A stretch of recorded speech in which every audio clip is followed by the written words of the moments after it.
the Climate Justice and Just Transition Donor Collaborative, which is a collaboration amongst a number of wonderful philanthropies that realized a couple of years ago that not enough was being done on climate justice, not enough was being done on just transition, and not enough was being really funded in the global south in particular.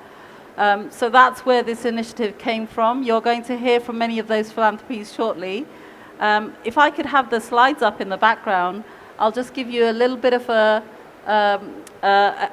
background about what this particular collaborative has achieved. And I also want to introduce Heather McGray, who is the Executive Director of the Climate Justice Resilience Fund, which was one of the first funds set up back in 2015 to help 2016 to help grow climate building movements, climate justice friendly movements, intersectional actions.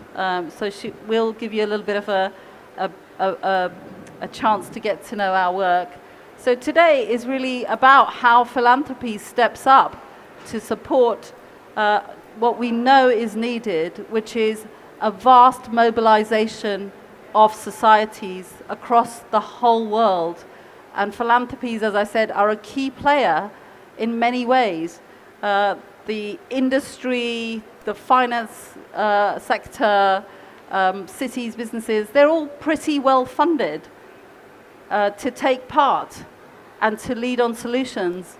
But civil society, and especially the global south, are not well funded to take their part in the COPs, in national decision making, to devise their own solutions, to platform them. And this imbalance is something that philanthropies have been trying to correct. In particular, philanthropies have a key role to start to address the imbalance where existing groups such as women, black and brown populations, indigenous peoples, our young folk, youth movements, those with different abilities, they are already disenfranchised and already not able to play their fair share in society.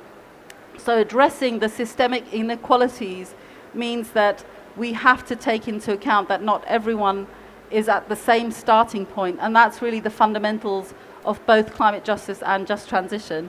So our little collaborative was trying to make sure that philanthropy, which is playing a very active and progressive role, steps up and starts to ground its focus not just on greenhouse gas emissions reductions, which are absolutely vital, but starts to do so in ways that really empower communities, which really shift power, political power, not just money. This isn't just about transferring money, it's about reforming and changing our systems as a whole.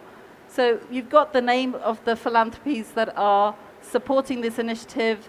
The Oak Foundation are also a very key partner, and you'll hear from them towards the end. We also have many aligned philanthropies that are taking part. So maybe ask for this next slide, please. To change. So just in terms of our collaborative, we're not a huge funder. We do have a funding role as a re-grantor.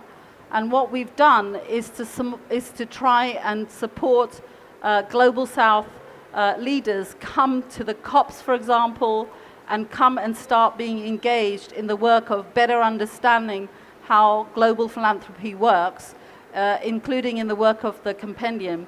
So these seem like small sums of money, but actually our value add has been to provide very small scale, nimble core grants where necessary and whatever support was needed, which is very, very much missing in the philanthropy sector. Most of the grants that go out to much larger groups, and often things fall between the cracks.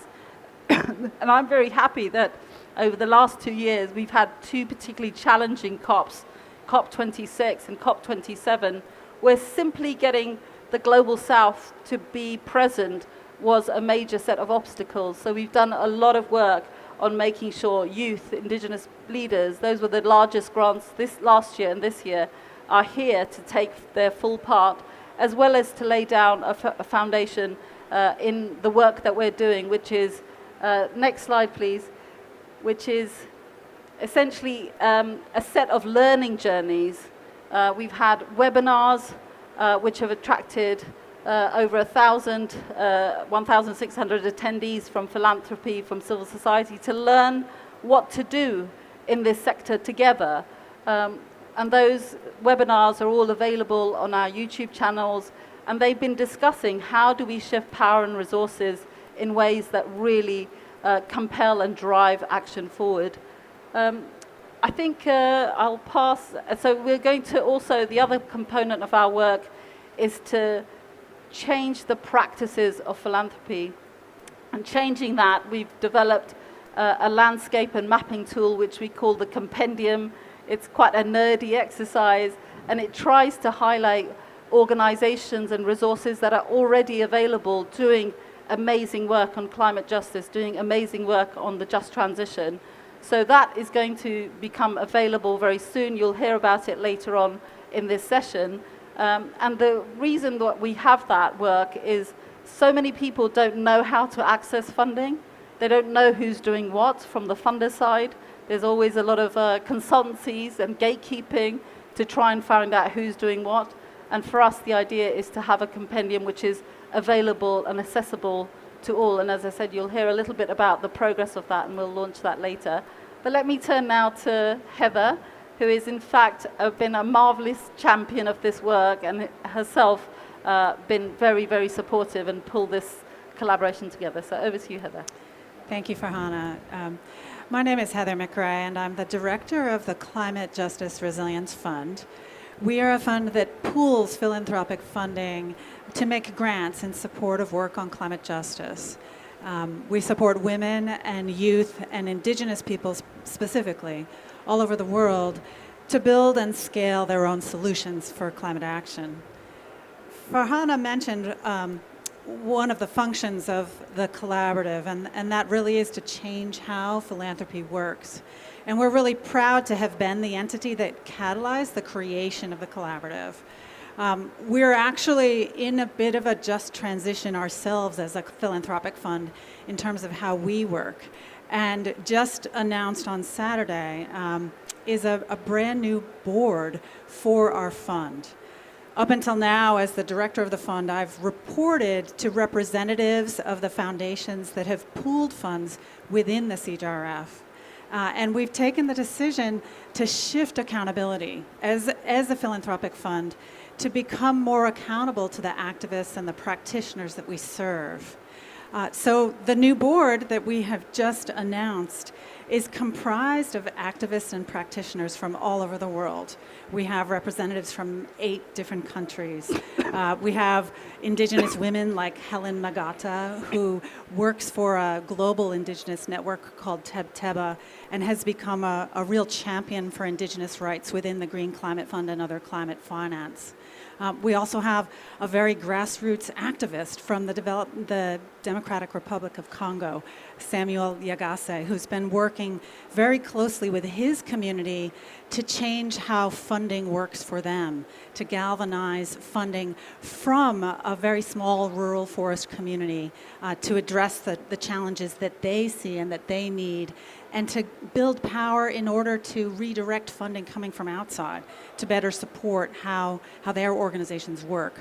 So we are really delighted to be making this transition as a fund and to be supporting efforts by philanthropy to decolonize, to democratize, and to shift accountability in ways that we believe will really move forward climate justice much more rapidly and more effectively by having the people who are closest to the challenge driving the finance. You'll hear from a couple of our funders later in the program here. The Oak Foundation was our founding funder 6 years ago. We're launching a new phase of funding that will really specialize in kind of the opposite of what Farhana just described. The middle-sized grants that are about $100,000 to $500,000 that can support really creative work by activists, grassroots organizations that are in a growth phase, that are finished with the small $10, $20, $30,000 grants and need longer, larger, sustainable funding. And coalitions, unusual suspects coming together to work together to bring complementary skills to the climate justice challenge.